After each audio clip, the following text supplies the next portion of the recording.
Behind the scenes of our all-time favorite films lurks a world of hidden symbolism and unseen darkness. Subtle hints foreshadow an unsettling ending, and strange narratives are ongoing in the background, instilling unease in viewers. Number 10. The Dyatlov Pass incident has conjured up many strange theories in an effort to explain why 9 hikers inexplicably met their demise in the Ural Mountains.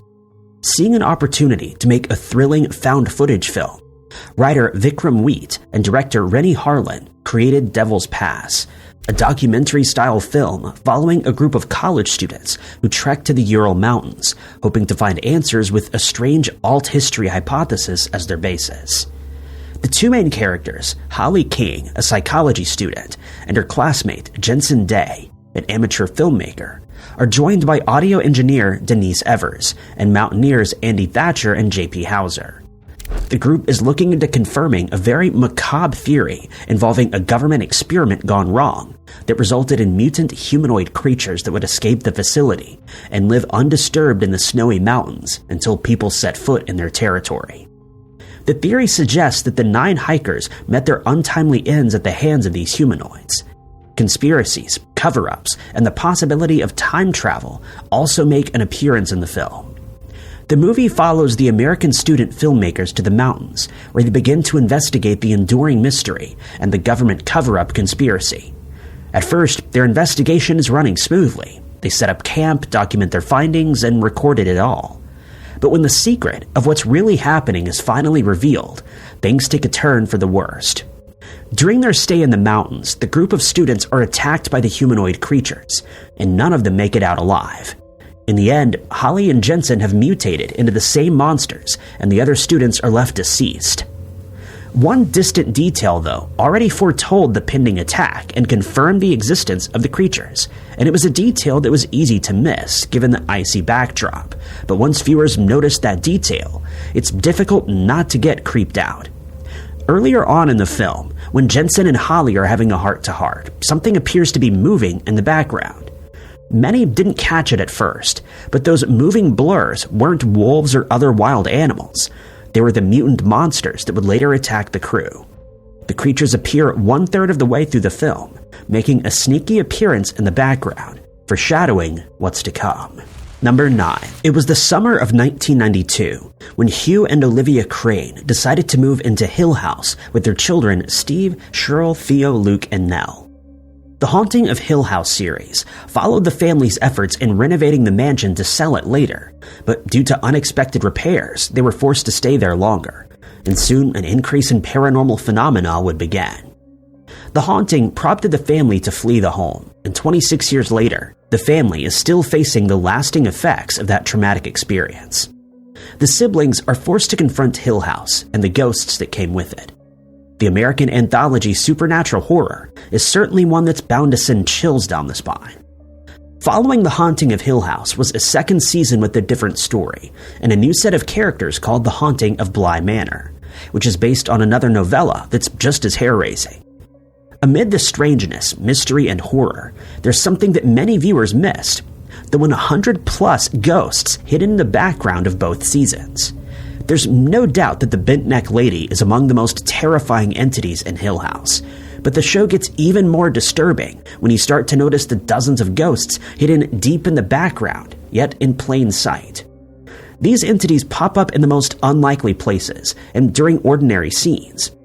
The directors intentionally didn't draw much attention to them, leaving it up to the viewer to pay close attention to the background and re-watch the entire series to catch them all. One of the very first hidden ghosts is present in The Haunting of the Hill House in Episode 1. Before we even meet the Crane family or see any obvious entities, we're presented with the image of the staircase where nothing appears out of order. That is, until you look closer to the railing, where a pale face becomes suddenly obvious through the opening.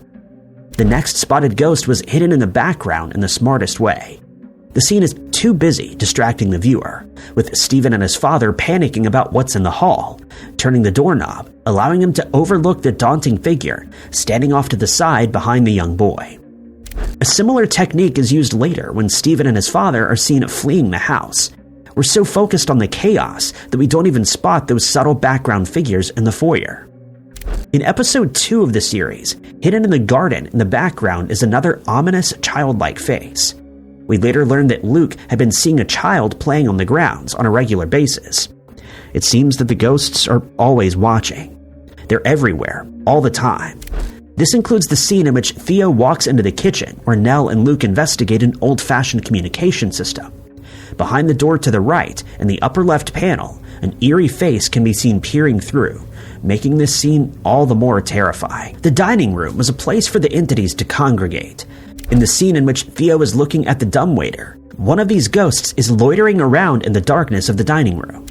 Another pale face can be spotted in the basement when Theo opens the trapdoor. These various hidden ghosts can be spotted throughout the entire 10 episodes of The Haunting of Hill House. They're believed to be between 30 and 80 sprinkled across the season, but there could be even more than that. Number 8. If there was one movie that was bound to have something strange loitering about in the background, Blue Velvet would be it. The 1986 mystery film combines elements of psychological horror and film noir. Given that it's a David Lynch movie, there's no doubt that some macabre features will be thrown into an already chaotic mix. The movie takes place in the bright town called Lumberton, where Tom Beaumont tends to his garden, and during this he suffers a stroke, prompting his son Jeffrey to return home. Jeffrey ends up discovering a severed ear in an abandoned field, starting a lengthy investigation in an effort to solve the eerie mystery. The detectives believe that the lounge sister, Dorothy Ballin, may have something to do with the case, and Jeffrey soon finds himself drawn into her twisted world. In this dark world, he encounters the psychopath Frank Booth. The story itself is straightforward. It's your classic homicidal twisted mystery. But again, this movie was made by David Lynch, creator of Twin Peaks. It comes as no shock that something is hiding in the background of an otherwise straightforward movie. But this overlooked detail is spine-chilling, and it can be found in Frank Booth's partner in crime's apartment. His partner, Ben, is the one who would hold Dorothy's son hostage and antagonize Jeffrey. In one of the scenes, we're taken back to his apartment where a gathering is underway. In a few of the shots, though, something grotesque emerges from the background, unseen by most viewers. Grotesque-looking dolls, one of the movie's most bizarre props, appear without explanation and without any acknowledgement by the visitors. Their elongated, oozing white faces are left strewn across the house undisturbed. These creepy faces have eyes like black holes and are strangely dressed up very ladylike, adding more disturbing mystery to an already unsettling film. Today, we still have no idea why those creepy-looking dolls are placed in the background, all over Ben's apartment. It appears to just be a bizarre installation with no reason behind it. Number 7. In 2013, the found footage film The Borderlands Final Prayer made its way onto TV screens and found itself becoming the movie with the most gut-wrenching ending in found footage history. At first, it may sound like any other horror movie, with a synopsis revealing that a group of Vatican investigators traveled to a secluded church that has seen reports of some bizarre occurrences. What they come to find there is far more disturbing than your usual ghostly hauntings and unexpected jump scares. It's quickly discovered that this is a very different movie. The opening scene starts with Deacon, a skeptical religious brother accompanied by Gray Parker, a technology expert, arriving at the village where a church had recently opened, and is host to some inexplicable things. The two were armed with a slew of cameras to document their investigative journey, which they were required to do. The majority of Final Prayer is spooky in the most unexpected way. Disembodied voices echo through the pulpit, and doors open all by themselves. Pagan symbols and flaming lambs serve as a warning of what's to come in this far-from-normal gut-wrenching horror movie. Given the jumpy, amateur-like film technique used, it can be incredibly easy to miss some unnerving details. One detail came midway through the film, which seemed to foreshadow the ending and the fate of one of the characters. In the scene in which Gray, the cameraman, decides to take a break in the graveyard, the camera hovers over a gravestone. That stone seems to bear an inscription with Gray Parker's name on it, his date of birth, and seemingly his date of demise. This can only be seen for seconds before the engraving changes to a different name and date. It was that split second that served as a warning to the viewer of what they could expect for the movie. Many watchers didn't pick up on this background detail the first time around, warranting a rewatch. This gravestone marked an unforeseeable ending.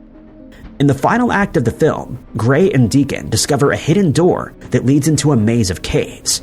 They navigate the system by following the screams of their missing colleague, hoping to save him. Along the way, they discover a sacrificial altar and hundreds of small skeletal remains. The grim revelation didn't deter the pair from continuing their quest and finally reaching the last tunnel. The tunnel walls, though, are full of dirt and fleshy spots. After Gray realizes that the tunnel has shut from behind, the space is filled with a burning fluid. It turned out that the fluid was stomach acid. This was the end of Gray and Deacon, as seemingly predicted by that split-second background detail of Gray Parker's tombstone, a disturbing indication that was initially overlooked. Number 6. While Lake Mungo isn't based on a true story, it certainly feels like it was. The horror mystery movie makes use of a found footage format and is set in a real location in Australia. Lake Mungo follows the aftermath of Alice Palmer's drowning. After the discovery of her body and the verdict of accidental drowning, the family buries her but soon discovers that Alice isn't at rest at all. Inexplicable events and a string of strange happenings plague the family home. Unsettled, the Palmers would seek out help from a parapsychologist, Ray Kameni, who unveils a secret double life. A string of clues lead the family to Lake Mungo, where a mysterious past begins to unravel. The film takes on a real-life feel, but incorporates supernatural elements shown by the strange occurrences and the missed appearances of Alice's ghost. As the Palmers grapple with the struggle of coming to terms with the loss of their beloved daughter, her spirit apparently haunts the family home. By the end of the movie, the family decides to leave the home, believing the spirit to be at rest, but they were very wrong. The final shot of the film is a family photo taken of the 3 surviving family members, but the photo also seemed to feature the non-surviving member. Peering out of the living room window is a faint, dimly lit figure. That white hue is Alice's ghost. Many viewers missed this very muted installment until it was directly pointed out. The missed aspects, though, didn't end there. After the credits rolled, scenes from the film began to replay, and directors started rubbing it in the viewers' faces, revealing that they hadn't spotted several times that Alice's ghost was in the frame. One such instance was when the Palmers were singing Happy Birthday, with the mother delivering a candlelit cake to the darkened room. Off to the left, peering from the darkness, is the pale, spectral face of Alice Palmer. In another scene, Russell Palmer is recorded against the backdrop of a wooded area. Inconspicuously making an appearance between the trees is a strange figure, and this again is Alice. The son of the Palmers, Matthew, was responsible for fabricating some ghostly pictures, such as one in which Alice can be seen standing off-center in front of the bush in the backyard. Alice's ghostly figure in this case isn't her. It was a photoshopped picture created by her brother. The fact that Alice's ghost has been there the whole time changes the way in which this movie is viewed, making the rewatch absolutely necessary. Number 5. American horror film director Ari Aster made a few movies that are just downright unsettling. Hereditary was one of them. Sparking off 2 hours of pure horror is the passing of Annie Graham's secretive mother, whose demise reveals the skeletons in the closet. Ellen Lay's end signaled the start of a malevolence that would terrorize the Graham family. Annie, the daughter of Ellen, has 2 children with her husband, Steve. They're the teenage son, Peter, and the eccentric daughter, Charlie. Almost immediately after Ellen's burial, her ghostly figure begins to appear to Annie, and she isn't the only ghost in town. Following the gruesome demise of Charlie, Peter is also plagued by her spectral presence. This supernatural, psychological horror, though, is more than just ghosts and ghouls. Hereditary strays from the regular American horror by instituting cult worship, particularly that of a demon, King Paimon. The cult worshippers seek to bring Paimon to a physical form through possession, an evil plot that involves the Graham family exploiting their traumas and vulnerabilities. Amid the horror and obscure uneasiness, some sharp-eyed individuals managed to spot some hidden features that were easy to miss, and they're certainly disturbing. As the movie begins hurtling toward the end, more creepy things begin to emerge. Everything begins to speed up, and some of those spooky occurrences are easy to miss the first time around. Many didn't notice a particularly unsettling feature during the wide shot of the Graham home. It was right before Peter would wake up to find Annie deceased, and the camera pans to a wide-angle shot of the home and surrounding woods. The scene reveals the quick transition from day to night, and out of the darkness there emerges something. Circling around the Graham home are the almost unseen figures of the cult members. There are a dozen silhouettes strewn across the yard, leading up to the front door, and just minutes later, all of those cult members will storm the house. This missed aspect was a secret giveaway of what was to come, but it also served as a metaphorical purpose for the Grahams. They are completely entangled in this cult, but they don't realize it until it's much too late. It wasn't until social media users pointed out this feature that other fans noticed it, leaving them astounded and unsettled even more. This wasn't the only time, though, that Hereditary saw some subtle horrors in the background. Another disturbing thing spotted in the background of this film that initially went unseen by many viewers was Annie on the ceiling. In one scene that takes place in Peter's bedroom, right before that wide-angled shot, Annie can be seen on the ceiling in the corner of the room unbeknownst to her son. The possessed character actually does this many times throughout the movie. She can often be spotted crawling around on the ceiling or hanging out in a corner. It isn't just at the end of the movie that these indistinct peculiarities pop up, but at the very start of the movie, in the scene in which Peter can be seen smoking through the window, a cloud of cold air comes into the frame. Watchers pointed this out, theorizing that it was a person, possibly a cult member, already watching the Grahams. Adding to this is the foreshadowing of Charlie's demise. Charlie's gruesome end came when she attended a party with her brother, which ended in her being driven to the hospital after consuming peanuts, which she's allergic to. In an effort to make breathing easier, the girl puts her head out the window and is struck by a lamppost. This, of course, was a freak accident, but one missed background feature proved it wasn't.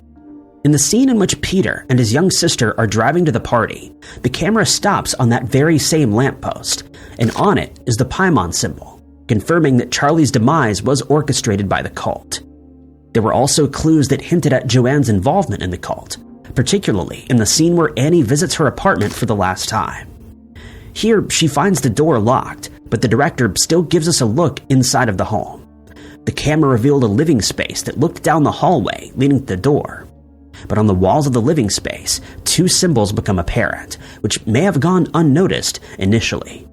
These symbols are clearly attached to the occult, serving as another disturbing act of foreshadowing. Number 4. Among the most watched and popular horror movies, we find the American-Canadian supernatural horror Insidious.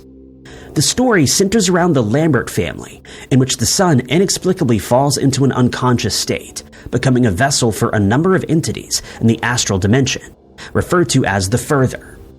These entities seek to inhabit the boy's body.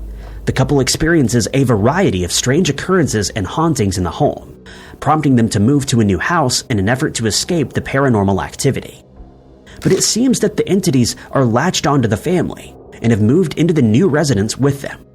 The Lamberts find themselves in a state of constant fight or flight in their new home, leading them to seek help from a gifted medium. One of the ominous hauntings plaguing the residence is that of the dancing boy, which is one of the Further entities. This spectral being takes the appearance of a young boy dressed in Victorian-era clothing. His first encounter was with the mother of the family, Renee. Renee was in the process of taking out the trash when she peered through her living room window to see a peculiar scene. The music changed to Tiptoe Through the Tulips, making the scene even creepier. Near the record player was the dancing boy, menacingly dancing to the sinister tones. When moving to the next window, though, the figure disappears only to reappear in the hallway and proceed to terrorize Renee by running around giggling. It was this scene that was revered as one of the scariest scenes in the movie. But it gets even scarier when some viewers point out a particular aspect that many overlooked. Right at the start of the scene involving the dancing boy, Renee was gathering clothing to place in the laundry hamper. It was as she did this that a coat rack could be seen in the background. Off to the left, a strange shape can be seen, so well disguised that most viewers missed it the first time around. The shape instilled a sense of foreboding.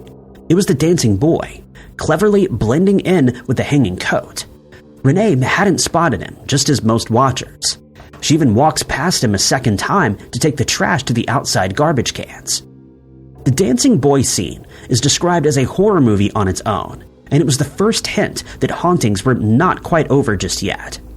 With the help of the pause button, viewers were able to catch this subtle hint, making some wonder what else they may have missed. Perhaps the doodle of Billy from the Saw franchise on the chalkboard behind Josh Lambert? Or the foreshadowing drawings of astral projection littered throughout young Dalton's room. Number 3. It Follows brought attention to the very real anxieties concerning adolescence and the fear of contamination, losing innocence and youth. It also stands as a metaphor for growing up and the anxiety that comes with it. Despite its incredibly serious undertones and metaphor, It Follows is a downright creepy film. The movie starts off with college student Jamie and her new boyfriend Hugh on a date at the cinema. When he points to someone that Jamie can't see, the two leave and head to Hugh's car. And here, he would incapacitate her using chloroform, and she later woke up bound to a wheelchair. It turned out that Hugh was sacrificing her to an entity that could take on the form of any person, although it could only move at a walking pace. The entity pursues the individual and is much like a transmissible disease.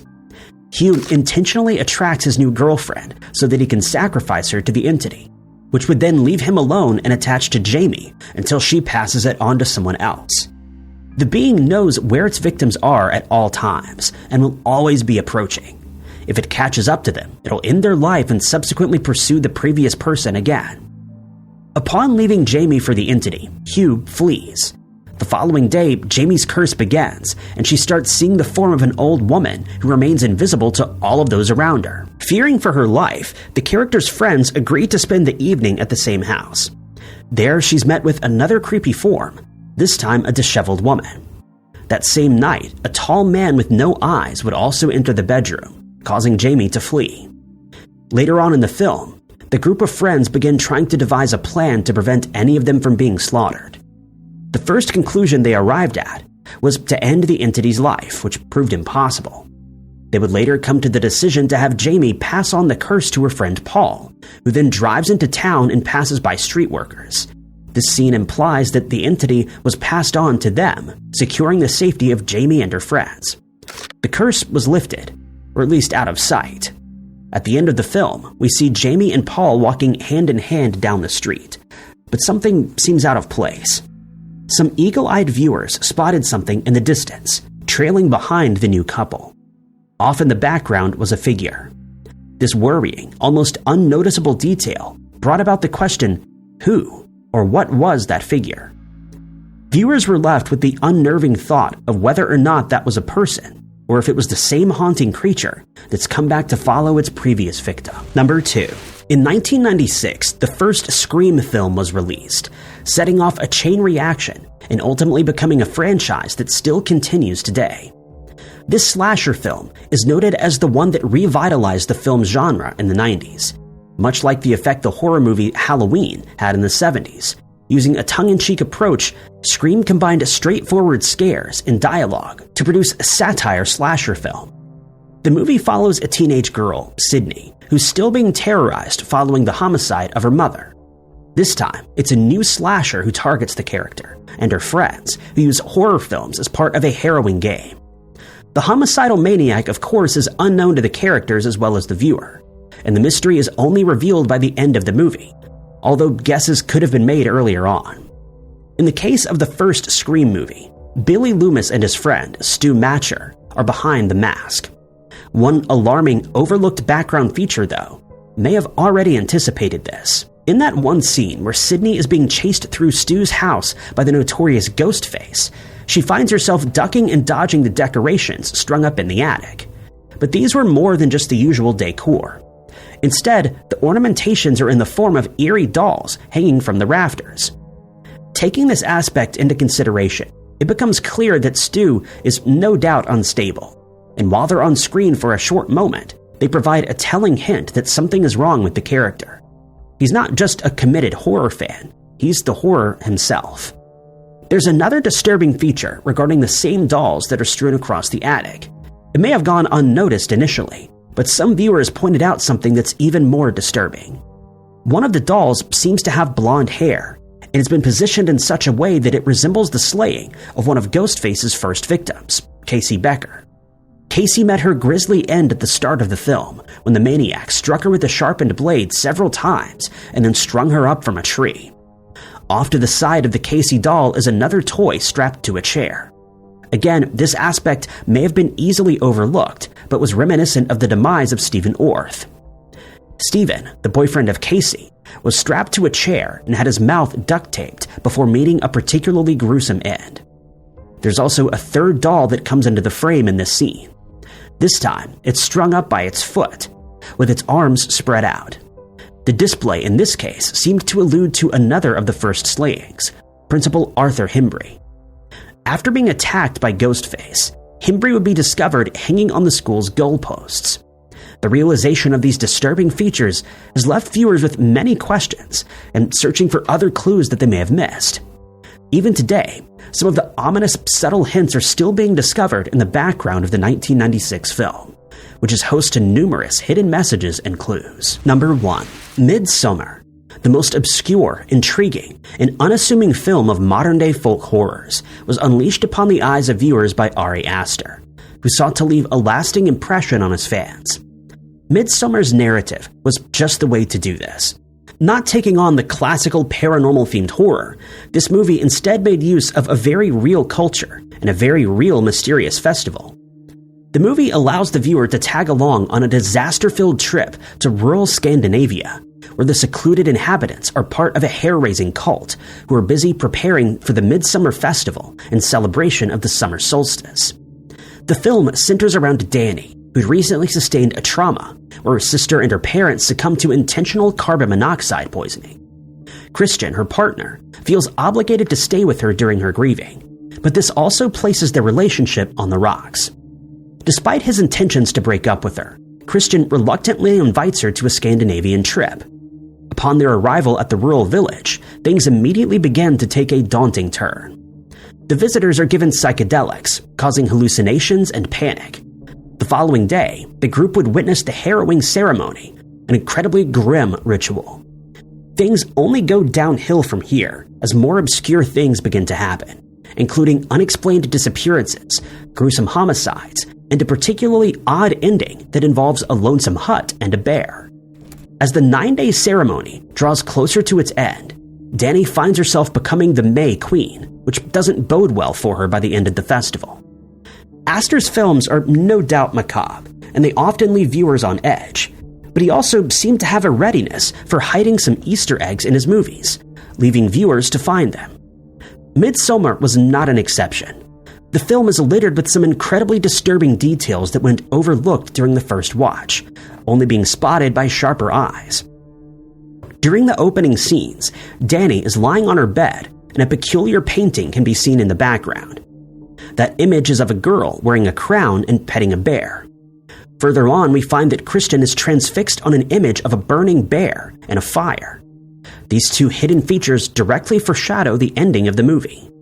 Most disturbingly, though, is what happens when the group of friends arrive at the commune. Here, we see village children playing a game titled Skin the Fool. This is ultimately what happens to one friend, Mark, later on, serving as a particularly distressing presage. The foreshadowing didn't end there either. As we come to see, murals are a major aspect of this culture and are used to decorate the walls of the sleeping quarters. But these weren't simple drawings. They were premonitions. In the dorm that the group of visitors will be sleeping in, one particular drawing appears to tell the viewers of the medieval torture that one of the characters, Simon, would later be subjected to. Another particularly disturbing feature is found hidden in the trees during the scene in which Danny, the May Queen, is being carried off by the villagers. A face is defined by variations of green, ultimately taking on the form of Danny's sister as part of her psychedelic hallucinations. In fact, it also appears that a pipe is attached to the face, making a reference to the tragic event.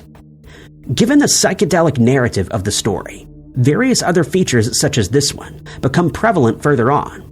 One of the strangest hidden aspects of the film occurs continuously throughout. Those references to the Wizard of Oz include a background painting of the Scarecrow and a strange character link between Christian's bear costume and the Cowardly Lion. These are only a handful of peculiar Easter eggs that some fans found spread throughout the film. Of course, they had to rewatch Midsommar several times before making these overlooked deductions. Thank you guys so much for watching. If you liked this video, be sure to hit that like button. Also, don't forget to subscribe and click that notification bell to keep up to date with all of our future uploads. But my name is Ty Knotts, and I'll catch you guys in the next video.